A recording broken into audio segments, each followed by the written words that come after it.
2024 ఏప్రిల్లో జరగబోయే అసెంబ్లీ ఎన్నికల్లో కోవూరు నియోజకవర్గం వైసీపీ పార్టీ అభ్యర్థిగా ప్రస్తుత ఎమ్మెల్యేగా ఉన్న మా అన్న ప్రసన్నకుమార్ రెడ్డి గారిని మార్చవలసిందిగా మన ముఖ్యమంత్రి వైఎస్ జగన్మోహన్ రెడ్డి గారికి విజ్ఞప్తి చేసుకుంటున్నాను.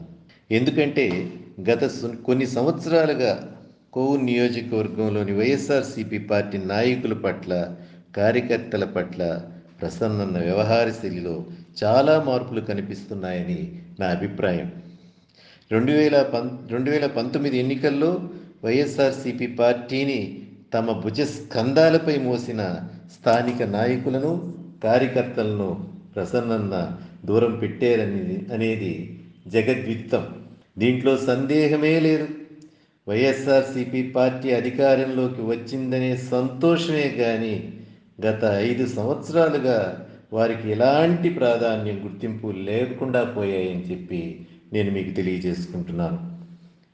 ప్రతి గ్రామంలోని నాయకులు, పార్టీ కార్యకర్తలు మండల స్థాయి నాయకుల వర్గ విభేదాలకు బలైపోయి ఎవరికి చెప్పుకోలేని, అర్థం కాక పార్టీని వీడలేక లోపల ఎంతగా కుమిలిపోతున్నారో ప్రత్యక్షంగా నేను చూశాను.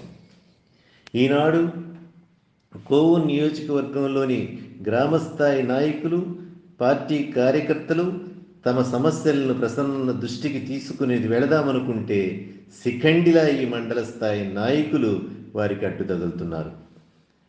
ఒక్కొక్క మండలానికి ఒక్కొక్క నాయకుడిదే హవా. 2 లేక 3 మండల స్థాయి నాయకులు ఉన్నప్పుడు వారి మధ్య ఉన్న వర్గ విభేదాల వలన మనం ఏ పార్టీలో ఉన్నామో కూడా తెలియని అయోమయ స్థితిలో గ్రామస్థాయి నాయకులు, కార్యకర్తలు మానసికంగా కృంగిపోతున్నారని మీకు తెలియజేసుకుంటున్నాను. ప్రసన్నన్న చేసిన మొదటి తప్పు ఒక్కొక్క మండలాన్ని ఒక్కొక్క నాయకుడికి అప్పగించడం.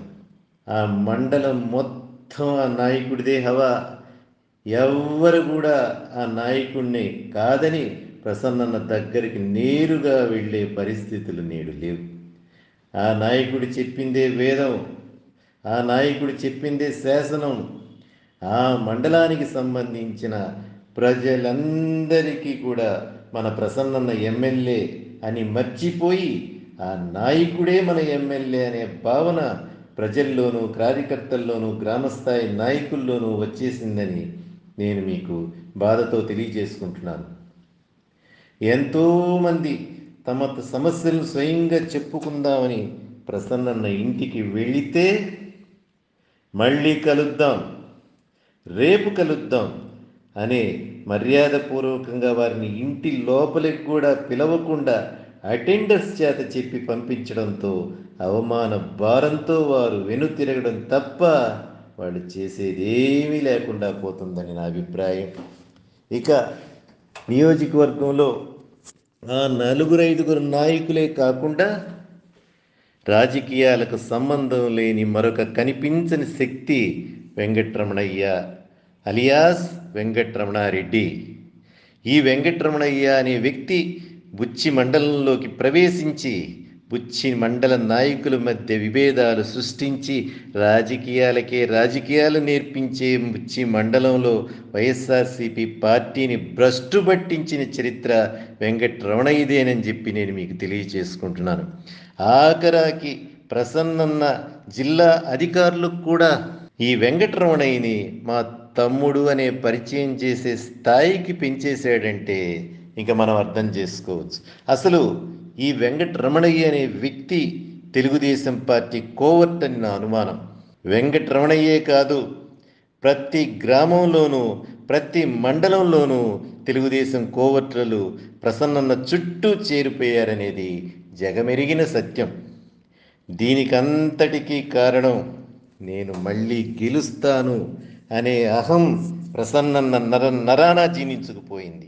ఈ అహమే 2004లోనూ 2014లోనూ ప్రసన్నను దెబ్బతీసింది. అయినా గతం మర్చిపోయిన మా అన్న 2024లో కూడా అదే అహంతో అందరి పట్ల ప్రసన్నన్న ప్రవర్తిస్తున్నాడు. అంతెందుకు, నేను, నా కుమారుడు రాహిన్ గడప గడప కార్యక్రమంలో పాల్గొంటున్నప్పుడు మా పట్ల ప్రసన్నన్న ఎంత అవమానకరంగా ప్రవర్తించాడో కోవూరు నియోజకవర్గ ప్రజలందరికీ తెలుసు. నా మీద, నా కుమారుడి మీద కోట పోలీస్ స్టేషన్లో కేసులు పెట్టించిన మా దాయాది కుమారుణ్ణి ప్రసన్నన్న దగ్గరికి తీశాడంటే అంతకంటే అన్యాయం మరొకటి ఉందా? దీనికి కూడా కారణం ప్రసన్నన్న ఆర్థిక లావాదేవీలన్నీ నడిపే వెంకటరమణయ్యే. దీనికి పరాకాష్ట 8 నెలల క్రితం కొడవలూరు గ్రామంలో జరిగిన ప్రెస్ మీట్లో నా రక్త సంబంధీకులైన నా తమ్ముళ్ళు, నా అక్కల కంటే కోవూరు నియోజకవర్గం ప్రజలు, కార్యకర్తలు, నాయకులు నాకు ముఖ్యం. నా తమ్ముళ్ళు, అక్కలు చివరి స్థానంలో ఉంటారని ప్రసన్నన్న చెప్పాడంటే తోడబుట్టిన మా మీద అంత విషం ఎందుకు కక్కాడో, అంత పాపం మేమేం చేశామో నాకు ఇప్పటికీ అర్థం కాదు.